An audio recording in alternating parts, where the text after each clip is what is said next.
Welcome to the Empowerment Unleashed podcast. This is Ronnie Robinette. I'm your host, and this podcast is all about empowering you to become the person that you're meant to be. Hey, we have See Eldralin, and she is a speaker and aspiring author. So she's going to share her story with us. She has a really interesting story. I've heard some of it already, but I'm really excited to get more into it. Yay! So glad that you're here. Thank you so much. Thank you for having me. Thank you. Yeah, of course. So you can just start sharing your story, and we'll just kind of go from there.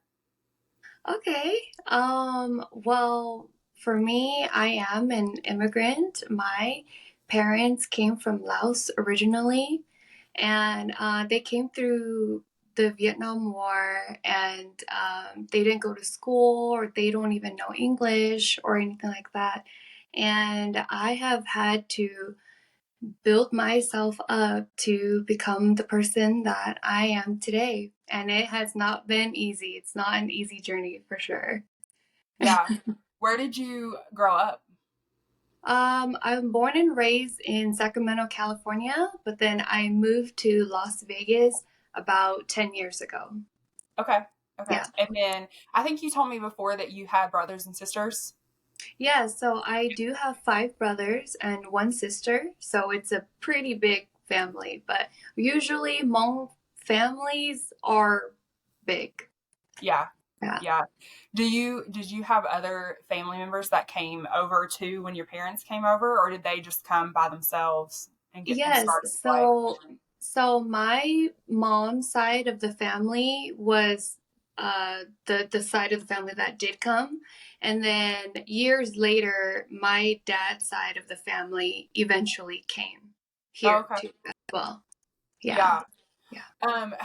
So do your parents speak English now? I would say that my father speaks a little bit of English, but my mom for sure no. She can No. like pick here and there, but she doesn't speak fluent English at all. Yeah. Was that hard, like when you were growing up, to be in an English speaking country and your parents not really be able to communicate so well? Yes, it was very difficult because when we're going to school and we need help with English, there's no one to look to. There's no one to tutor us. And Right. so whenever we were learning English or math or any type of school, remember they were in Laos, so they didn't go to school. They didn't do things like that, you know. I don't think they even wore uniform or anything like that, you know. Yeah. So yes, it was very difficult. It was very hard. Yeah. Yeah. So did you learn English before you started school? Or No. no? Okay. Yeah. Okay. I grew up learning just my native language. And Mm-hmm. then eventually, when I got into school, they were speaking a completely different language, and I had to learn English. Yeah. Wow, that's really interesting because I think, obviously I grew up in the US and I didn't learn a second language until I was in high school. And so then I took French, and I wouldn't even say that I'm not fluent by any means. But that's just so interesting that you started school and you didn't know English at all. And then, yeah, that's crazy. Well, I mean, that's kind of an inspiring part of your story too, is that you learned English as a 6-year-old kid. Yeah. So that's awesome. And you. then, so have you been back to like your native country? No, I have not. I really want to, and I have even asked my mom if she wanted to go with me, and it's a hard no for her. Really? It's a hard no for her, yeah. Yeah. But I really do want to go back and see Laos for sure. Yeah. So I'm curious about, do you know anything about how your parents grew up? Because you mentioned like they didn't really go to school or anything like that, or was it just a different kind of school that they go to? That is something that I have tried to talk to my mom about, just to see what her upbringing was like and how they lived. And My mom is quite emotional when when it comes to things like that, Mhm. and so she doesn't really speak about it. She Okay. just says that it was a hard life, and they would live like in those bamboo houses that's like Yeah. literally sticks, and there's just dirt Wow. on the floor. Yeah, like really, really poor. Yeah. Really poor. Well, I bet she's really Yeah. proud of you and everything that you've done. Mm, I hope Like, so. I bet she is. 'Cause you said you live in the Las Vegas area now. Yes, yes, Las Yeah. Vegas, Nevada. Yeah. Yeah. And you bought like your own home there and everything, huh? Yes, yes. Yeah. I That's bought my house at the age of 23. Yes, I did. at the age of 23. Wow. Um, that's really inspiring to buy a home at the age of 23. I bet your parents are just super proud of you. Yeah, I mean, my mom was scared for sure. My family was scared because at the time I was buying it with my my now husband, but then boyfriend. Yeah. And they were like, I don't know if this is a good idea. I don't know. Yeah. I'm like, don't do it. I Yeah. know how that is. That's how my husband and I have been together for a long time, like 16 or 17 years maybe. Wow. Yeah, but when we were going to get married, my grandparents were like, are you sure about this?" Yeah. So, that's funny. Well, so let's talk about your speaking career a little bit. What led you to be a speaker or want to be a speaker? What's the story that you share? Um, what inspired you to do that? So when I was still in high school, around the age of 16, 17, I was actually in youth programs and I was a mentor, and I was just kind of going around helping the community. And then eventually, well, I had a mentor that was a spoken word poet. And I kind of got into spoken word poetry and then eventually kind of public speaking as well.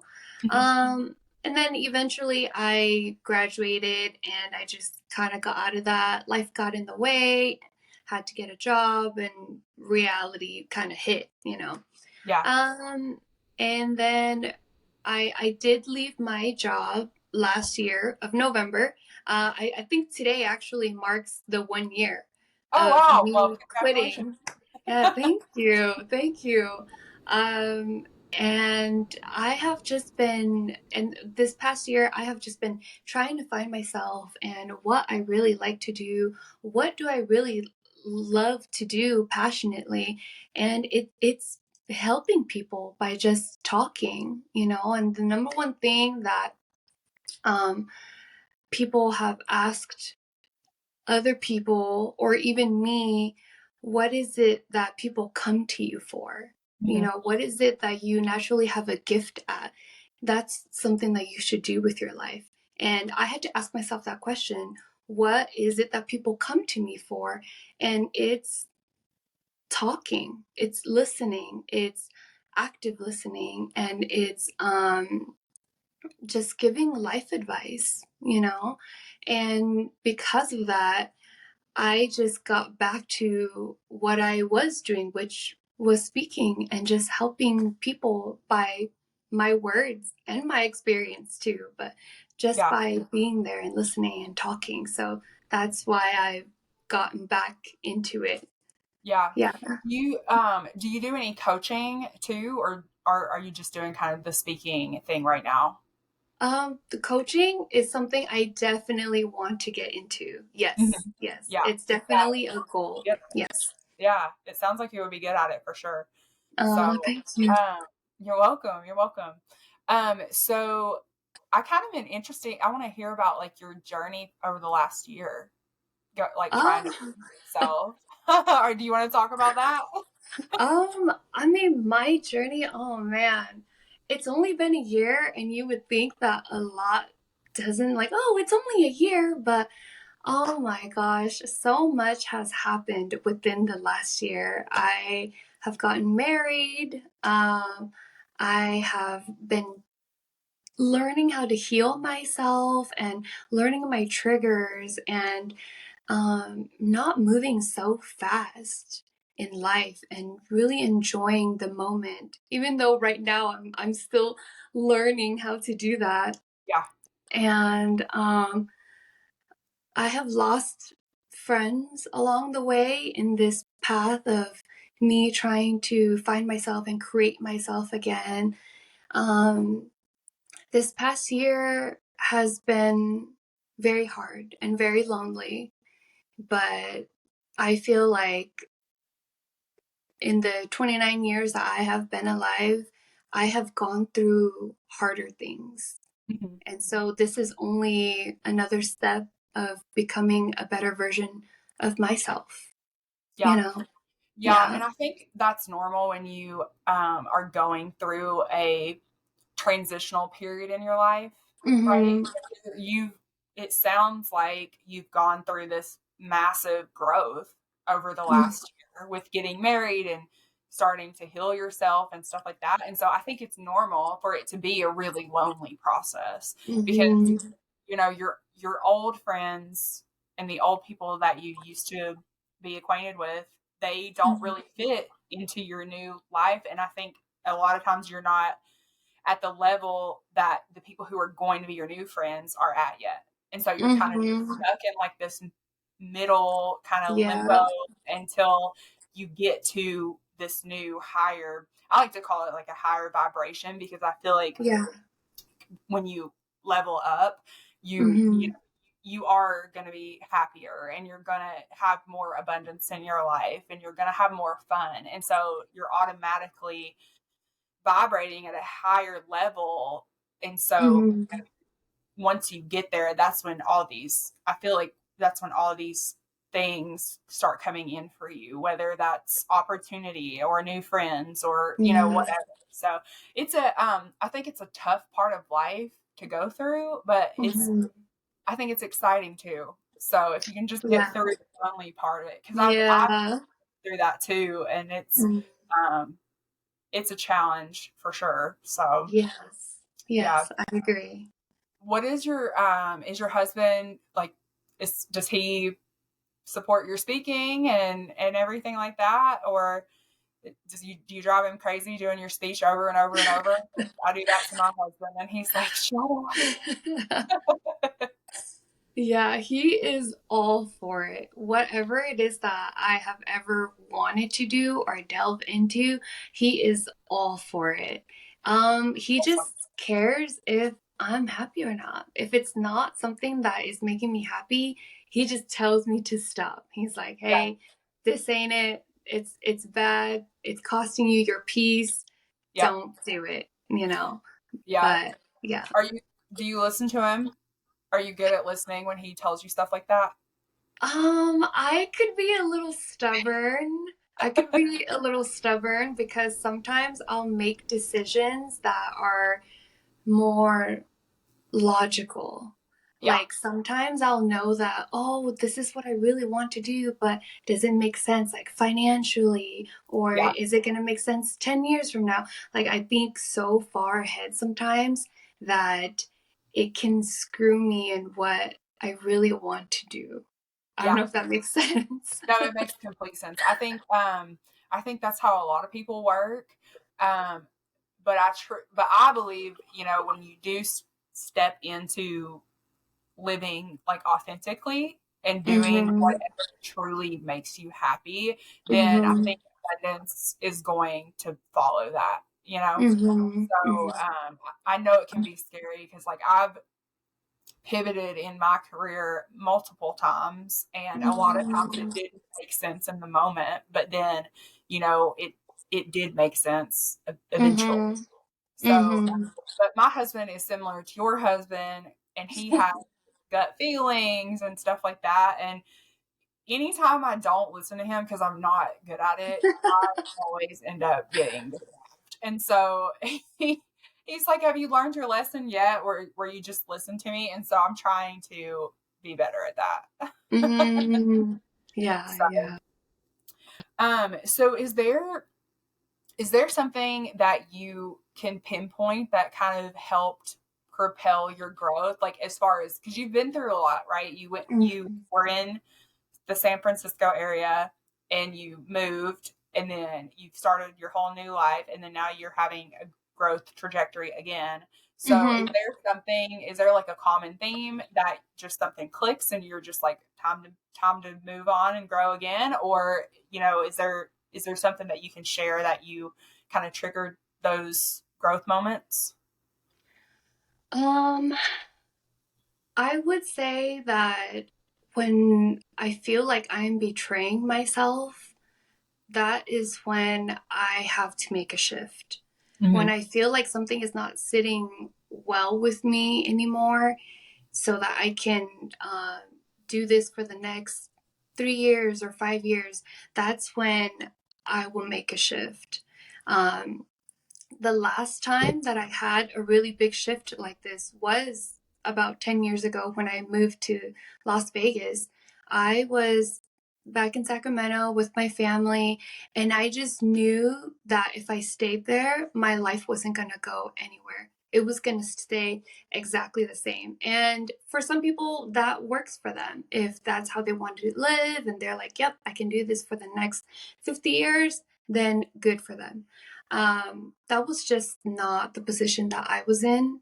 And when I have those feelings, I think that that is what made me do the big move. Yeah. And then I moved out to Las Vegas. The same thing with me working my job.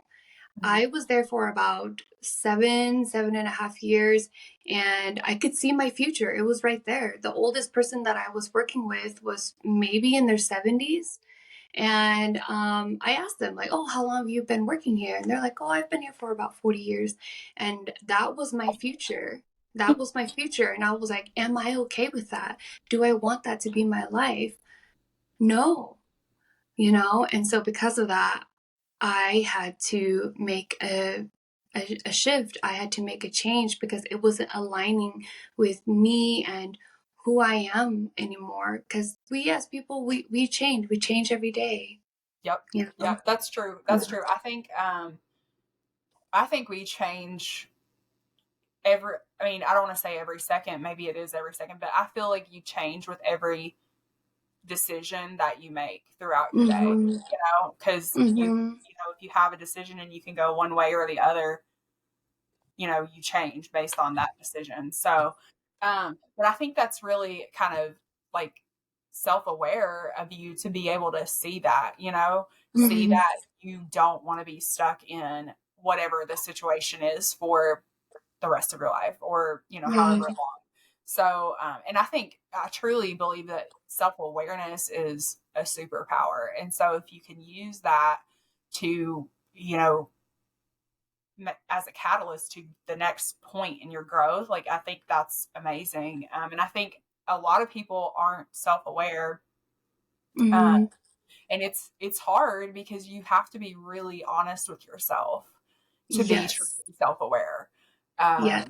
Yeah. So I think that's pretty admirable of you to do that. Yeah, I think I read somewhere that about only 20% of people are self-aware. Yeah, I believe that. I believe that.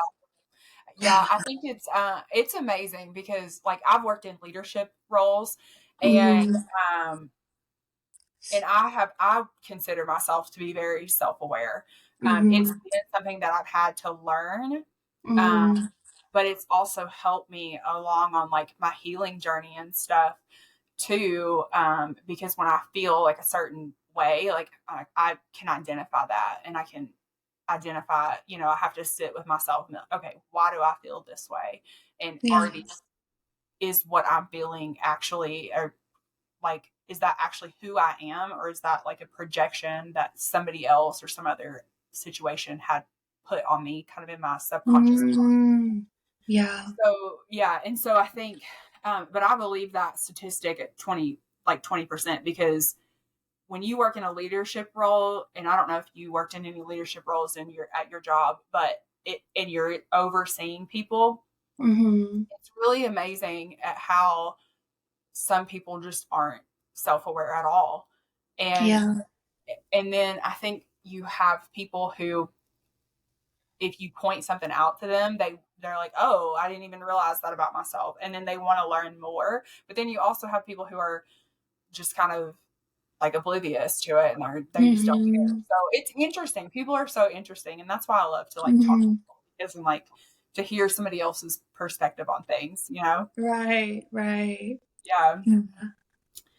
Yeah. So I think, I'm interested to know, like, what in your journey that you're on now, like for speaking and maybe writing a book soon and stuff like that, like what, like how do you stay motivated? Because it's a lot of like you have to sell yourself, right? So you're Yeah. reaching out to places like, hey, you should hire me to be your speaker, or reaching out to, you're probably not to this part yet, but to like publication companies and stuff like that, and you're like, hey, read my book because it's great and stuff like that. So how, because sales is hard. Sales is really hard, because I've worked in sales for the last 5 years, and it definitely can take a beating on your ego, Yeah. when it knows. So what does keep you motivated and stuff? I don't know. Okay, so with me, motivation, it comes and goes, right? But it's about being consistent. Yeah. And because motivation, it could be simply a feeling or something that, now I feel like leaving. Now I feel like I'm gonna quit my job. Like there's a motivation behind that. Yeah. But I I guess I would say that my motivation would just be my family. Because when I think back to how my family is or what my family is currently doing, that's all that I have been doing, is trying to motivate my family to become better, and that we all came to America for a better life. And if I can do it, you can do it. So when I do lose my motivation, which people do, when I do lose my motivation, I go back to that. And Yeah. then I try to be consistent with that. And when I talk about the things that I talk about, I feel like it's talking to my family, and it's saying, hey, I did it too. You can do it. You can get a good paying job and not have to go to school or college because it's so expensive. You can buy a house too. You can get cute little dogs, like Yeah. you can do all these things that you put your mind into, and it is up to you. So I guess to answer that question, it is my family, but motivation is something that comes and goes. It's definitely about being consistent in Even on the days when you don't want to be, right? yes, Yeah. yes, yes, I definite. think I think you said something uh really neat, that you don't have to go to school to get a good paying job or to do something that you love. And I think that's really important, because a lot of people, and I think it goes for people who, who like were born in the US, and then also immigrants. Cause I think I was a nurse, and I worked with a lot of doctors and other nurses that were immigrants. And I think it's a lot of pressure on them to go to school. Yeah. Um, but I think it's really important that people realize that you don't have to do that, and you don't have to go to college. Like you could go to trade school if you want to go to school. So I just think that's really cool that you mentioned that. So what kind of job did you do before? So I was actually a table games dealer at Oh, Caesar's cool. Palace. Yeah, Yeah. that's awesome. Yeah. That I don't. You can correct me if I'm wrong, but I think that looks like a fun job. I'm sure it Um, can have its challenges, but like any job. But I don't know. I feel like it would be more fun than other jobs. it was a fun job, but it is a hard job too. Yeah, When you get fun people, yes, it could be really fun. But when you get the not so nice people. And I mean, I don't know if you're a smoker or not, but there are smokers, you know, cigar smokers.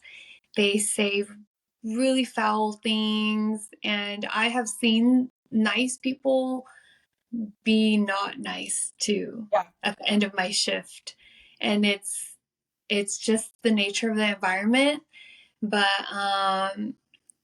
yeah, I just had to get out of it. Yeah.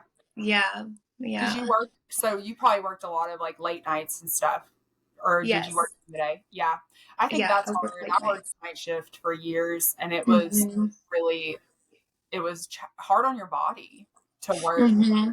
nights for so long. Yeah. Yeah. Yeah. Yeah, it's Um. definitely hard. So do you? I'm interested in this job. Do you have any like stories that you like, I don't know, like a favorite story that you like to tell from when you did that job? Cuz like with nurses, it's probably just a toxic trait of nurses, but we always like share story, like trade stories, you know, and everybody has a story that's better than somebody else's story. So, I didn't know if that's like with other industries too. Like do you have like we had this client or customer one time that, you know, flipped the table over or, you know, something crazy like that. Oh my God, so many stories. Where do I Yeah. start? Oh my God. Okay, so oh my God, so many stories. Okay, so there was this one time where I think I just started dealing, maybe not even a year or so. And I was dealing, and generally I'm just very nice to everyone that I talk to that come onto my table until they start treating me some type of way, then I just stop talking to them, you know. Yeah. Um, and so there was this young gentleman. He was on my table, and we were talking back and forth. And I'm just very nice. And then eventually he says, "Well, I have to leave because I have a plane to catch." And I'm like, "Okay, that's great. I'll see you next time. It was so nice speaking to you. Have a safe flight." You know.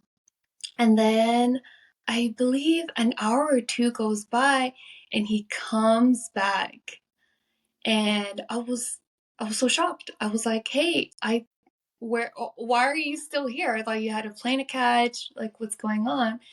And then he said he had to come back and he had to get my number. So he missed his flight because he liked me so much that he Wow. missed his flight to come back to talk to me and get my number. That's funny. And I felt so bad because I just had to say no. And I don't like you like that. I'm sorry. I'm just nice. And I'm Yeah. not giving you my number because I'm just not going to do that. You Yeah. know, and I felt so bad. And then I never saw him again. Yeah. So, Did he just leave or did he like make a scene or anything? no, he didn't make a scene or Well, anything. that's good. I could just see his face just like, oh my gosh. And then he just kind of walked away. And oh, I felt so bad. Yeah. I felt That's so bad about it. poor guy, but he Yeah. didn't make him miss his flight. He chose to do that. Yeah. That's funny though. Oh my gosh. Yeah. I love that. Yeah, I'm sure anytime you work with the public, they're just stories. And I feel like probably with nursing, anyways, I feel like every day when you're done with your shift, you're just like, what the heck just happened? Oh, Like, wow. did you work like 8 hour shifts or, Yes. yeah, Yeah, 8-hour shifts. I would work 8 p.m. to 4 in the morning. oh, wow. Yeah. Yeah. Yeah. So Yeah. you get all the All the interesting crazies. people. Yeah. Yeah. I've been to Vegas many times. There's a conference that is for traveling nurses, and it's held Mm. there every year. Oh. And so I've been out there like tons of times. But we Mm. went last year, and we went to the spa at Caesars. Have you ever been there? Oh. No, but I heard it's beautiful. It is. If you ever get the opportunity to go, you have to go. That was the best massage that I have ever had in my life. Oh, wow. And then they have I think they call them the Roman baths. And so it's just this big room and it has these like pools in it. And so one is kind of like a room temperature. And then they have a hot tub, but then they have a cold plunge. Mm. So that was so nice. And then they have a sauna and they also have I don't know if they call it like an ice room or what, but you go in Mm. and it's really cold in there and it's like snowing. Oh, So yeah. my husband said that was his favorite part was the snow room. I didn't go in there because I wasn't trying to freeze. But Right. but yeah, he's like, it was so awesome. There was like snow coming down. And so, but yeah, if you ever get the opportunity to go, I would 100% recommend it. I have a friend who lives in Las Vegas and they're like, we don't really do like touristy stuff when you live here. Yeah. Once we live here, and I've worked on the strip for the past 7.5 years, and it's like, oh my God, I don't want to go there anymore. Yeah. I live Yeah. there. I live here. Yeah, I don't blame you. I don't blame you. Have you been out to the Hoover Dam or anything? Yeah, I have Yeah, actually. yeah, Yeah, yeah. That's yeah, pretty neat. We've been there a few times, so it yeah, was cool. It was yeah. cool. It's And then really neat. yeah, and then I think there's some good hiking and stuff not far too, isn't it? Like Yeah, Red Rock, Red Red Rock Rocks. Yeah, yeah. Canyon. I was trying to think of the name of it. We haven't been to that. I would love to. Have you been to what is it? The like area what is it, Area 41 or Area it has like 15. Area 15, yeah. And it has Yes. like Meow Wolf and stuff like that there. Yeah. Yeah, It's actually really fun, and if you could go there, go check it out. You should definitely go check it out. yeah, Yeah, yeah. We really fun. went in the Meow Wolf with a friend of ours. We didn't get I think it had just opened and there wasn't Oh, a lot of other stuff in there yet. oh, Um, the Meow Wolf was interesting. I'm not big on like puzzles and stuff, mostly because I don't mm, like my attention span. I can't maintain it long enough to actually figure it out. But mm-hmm. my friend Jess, she did it like all on her own. She like figured out the whole puzzle like all on her own. I'm like, you are like some kind of like genius because I would be here for days. Oh, wow. I haven't been to the Meow Wolf side, but Yeah, I've been to the Area 15 yeah. side. Yeah. Yeah, you should check that out. If you like, it's kind of like sci-fi type, and then so you get like Oh, these riddles or these clues, and you have to mm, solve the clue to make it through mm, to like the end. mm. And she, Oh, I that's mean, really I think cool. she solved all the clues. Like you could spend hours in there, but I think she did it in like an hour and a half, and I'm like, this is insane. Yeah. So, Wow. but it's a really cool experience too. That's So really cool. yeah, Yeah. you definitely should check it out. So, okay, so I wanted to ask you, I know you said you're an aspiring author. Yeah. What do you already have like an idea for your book or what are you thinking about that? So for my book, I was kind of thinking of writing about my life Hmm. and just kind of talking about the things that I want to talk publicly as well, like with my public speaking. I definitely want to talk about um, the number one thing is like a mindset shift and just growing up as an immigrant and overcoming so many things to get to where I am today, Yeah, and just to show other people and let them know and inspire them too that they don't have to be this big millionaire, big shot thing. They can still live a really good life, a really happy life, as long as they work for it. And I really enjoy talking to ordinary people as well because yeah, I find their stories very interesting. All these other millionaires, billionaires, I can't relate it to them, right. you know? So then it's hard to like, oh yeah, that's what I want, but I can't even relate to them. They're living in these crazy mansions with all these fancy cars, and I'm like, ah, well then you're living like completely different from me. I can't relate to you, Yeah. you know. But so I feel like being relatable helps a lot too. And yeah, that's kind of like what my gist is with Yeah. writing my book. Yeah. Yeah. That's awesome. I think that would be great. I think too that, you know, I think a lot of celebrities who write books and stuff, like they do get some hype, but if you can find somebody that you can really relate to, Mm-hmm. it just is way more impactful, you know? Mm-hmm. Mm-hmm. So yeah, I think that's really awesome. So it would be a nonfiction book kind of about your life then. Mm-hmm. Yeah. Yeah, Yeah. a That's nonfiction. exciting. Yeah, Thank that's really you. exciting. You're welcome. You're welcome. Um, and you said you've been married for about a year. Have you been married a year? About Or you six said it. months now. Okay, I was gonna say you Yeah. said you got married within the last year. Yeah. Okay, awesome, Yeah. awesome. Yeah. Are you guys are you guys gonna stay in like the Las Vegas area probably, or do you want to venture Probably. out? Yeah. Probably. Yeah. All of our family is in Sacramento, California, but it is just so expensive. It is expensive, and I think Yeah. Sacramento is one of the places that's not as expensive as, you know, like the Bay or LA area. Because Mm-hmm. I lived in California for a little while when I was Mm-hmm. travel nursing, and we actually lived in Modesto. Oh, Um, okay. yeah, so not too far from Sacramento. Um, Mm. and we actually really loved it there. Modesto. So when I was working there, my mom has never been to like California. She's been to like Utah. I think she's been to Vegas, but Mm. she's never been to California. So I'm in Modesto, and you know Modesto is like all farmland, pretty much. And Yeah. so I'm working at the hospital. I think the hospital was like 6 stories high or something like that. And Oh. so she calls me, and I was like, yeah, I'm at work. I'm looking out the window. I'm on like the fifth floor or whatever. And she's like, oh, what's the tallest building that you can see? And I was like, well, it's actually the building that I'm standing in. And it's like 6 stories. Because she had in her mind that all of California was like Oh. cities, like, you know, LA or San Francisco or even Mhm. Sacramento. I'm like, oh no. I'm like, this is farmland. Like, there are so many. Yeah.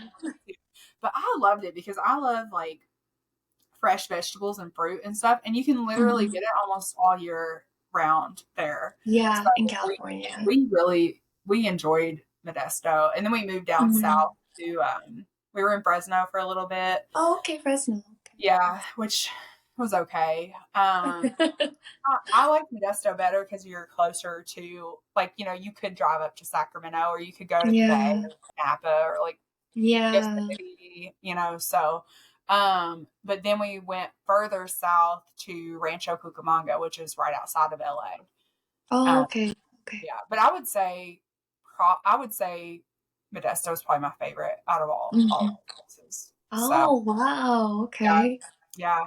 We're not so my husband and I are from a really small area in East Tennessee. And Mm. so I mean, we like the city, but we definitely prefer like outside of the city because Mm. just because where we grew up. So I see. yeah, Yeah. yeah. Um, So I guess like what is like one thing that you would want the people who listen to this to like take away from your story and like one piece of advice, I guess.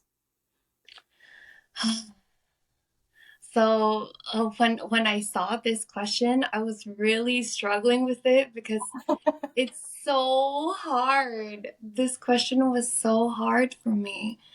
I would say that a piece of advice I would give to someone is to just trust themselves and to listen to their gut. And that's whether it's being at a job or being with friends or being in a relationship, buying a house, not buying a house, whatever situation that they are in, just trust their gut because their gut knows before the mind does before the heart does. Like whenever you get that gut feeling about this person that may not be good for you, trust it. There's a reason why it's there. Yeah. And I would say that with me trusting my gut on so many things, it has led me here. And it's if it's something that is costing you your peace, then it's not worth it. And that is just, I believe, your gut just trying to protect you from you. Yeah. Yeah. Yeah. I would totally agree with that. I think your gut is connected to your subconscious, right? And so I think your subconscious mind, in my opinion, kind of knows like what way you're supposed to go. And so it's, your gut is like your signal. Like, if this doesn't feel good, I saw this thing and said, if it's not a hell yes, then it's a hell no. And so I always think about that anytime I'm doing something, because I'm like, okay, if I'm kind of like on the fence about this, then I don't need to do it because it doesn't align with what I want to do, or, so I think that's great advice. Okay. And so I have a question that I didn't prep you with, but I just want to know, if you could be any animal or insect, what would you be? Oh my God.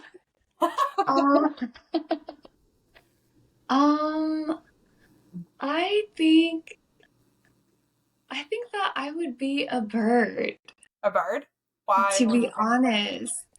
Um, when I see them chirping and flying around, I just feel like they have so much freedom, Yeah. Um, yeah, I think that's what I would be. Like initially, I think of, oh, I would be a dog because I love dogs, da da da da. But I feel like just being a bird, you just have the freedom of flying here, flying there. You can kind of go wherever you want. And that's kind of like what I'm trying to emulate, I guess, because Yeah. I like to do what I want and when I want it. And I don't like feeling confined, Yeah. I love that. I love it. I love the bird. I think a bird, I think the bird can sometimes symbolize strength and Mm. freedom. And so I love that you picked that. I probably wouldn't have chosen that for myself. But also I love the reason why you chose it, because that's what everybody wants, right? Is freedom. And Mhm. well, I mean, I assume that's what everybody wants. Maybe Right, right. I don't know. I don't know. But anyways, but I'm so glad that you came on here with me today. Is there anything else that you want to share before we end this podcast? Um, No, not really. I mean, if anything, I would just want people to live their truth and speak their truth and just be happy, because everyone is, at the end of the day, no one really cares like what this person is doing or what that person is doing. They just want them to be happy. Yeah. And so if you just live your truth and you're happy, then that's all that matters. So I think that's what I'm always saying to people, like just speak your truth, just live your truth. Everyone deserves to be happy, and just to spread that word out a little bit more. Yeah, I think that's the last thing that I would want to say is just, yeah, live your truth, speak your Yeah. truth. Awesome. Well, I love it. And I really do appreciate you coming on here with me today. I think your story is really inspiring, and it's really eye-opening for somebody like me who grew up in the US and my parents were from here. And, and so just to hear, I mean, I'm just still even amazed that you didn't know English when you went to school. So that's just really cool to me. So anyways, I really, really enjoyed this. Thank you so much. Oh, thank you so much for having me. You're welcome. And where can we find you? Can we find you on Instagram, Facebook, LinkedIn? Yeah, Facebook, LinkedIn, TikTok. I recently did get rid of my Instagram, but I don't know. I might reactivate it. I don't know. Okay. But yeah, All right. yeah, but Cool. that's Cool. where I'm currently at. Yeah. Sweet. Sweet. So people can go follow you there and kind of keep up with your story. Um, Yeah. Awesome. Okay. Well, thank you so much. Thank you so, so much for having me. I hope you enjoyed the podcast as much as I did today. Check back every Tuesday to see who we have on next. And if you're interested in being a part of this podcast, please reach out at speak@ronnierobinet.com, or you can reach me on all major social media platforms. The links are in the show notes.